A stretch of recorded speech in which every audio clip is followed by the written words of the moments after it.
বিচার বিভাগের যেসব বিচারক ও প্রশাসনের যেসব কর্মকর্তা শেখ হাসিনার ক্ষমতাকে দীর্ঘায়িত করতে সহায়তা করেছে তাদের বিচারের মুখোমুখি করার দাবি জানিয়েছেন বিএনপির সিনিয়র যুগ্ম মহাসচিব রুহুল কবির রিজভী। শেখ হাসিনা ও তার পরিবারের দুর্নীতি পাহাড়ের সব তথ্য একে একে বেরিয়ে আসছে বলে জানান তিনি। বলেন, ক্ষমতায় টিকে থাকতে প্রশাসন সহ সব জায়গায় কৃতদাস তৈরি করে রেখেছিল শেখ হাসিনা। এসব দল দাসের বিরুদ্ধে অন্তর্বর্তী সরকার বিপ্লবী সিদ্ধান্ত না নেয়ায় ক্ষোভ জানান রিজভী। এখনো কিভাবে প্রশাসনের স্বৈরাচারের দোষরা বহাল তবিয়তে আছে বলে প্রশ্ন তোলেন তিনি।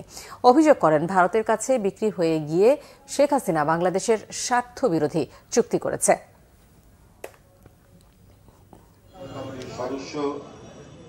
জনগণ যে দাঁড়াতে পারে তাদের দেশে বিজেপির সাথে, বিজেপির প্রতিরোধের সাথে এই দৃষ্টান্ত শেখ হাসিনার আমলে শেখ হাসিনা করতে দেয়নি। তার ফ্যাসিজম দিয়ে, তার নির্মমতা দিয়ে, তার নির্দয়তা দিয়ে তিনি ভারতের সেবাদাস হয়ে কাজ করেছেন।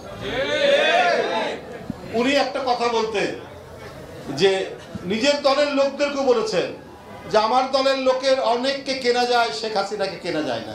আরে আপনাকে তো সবার আগে কেনা যায়, ভারত তো আপনাকে সবার আগে কিনেছে। কেনার কারণে আপনি নিজের দেশের স্বাধীনতা, সার্বভৌমত্ব এবং গৌরবকে আপনি পদদলিত করে তাদেরকে অসম কাজ করার সুযোগ সুবিধা দিয়েছেন।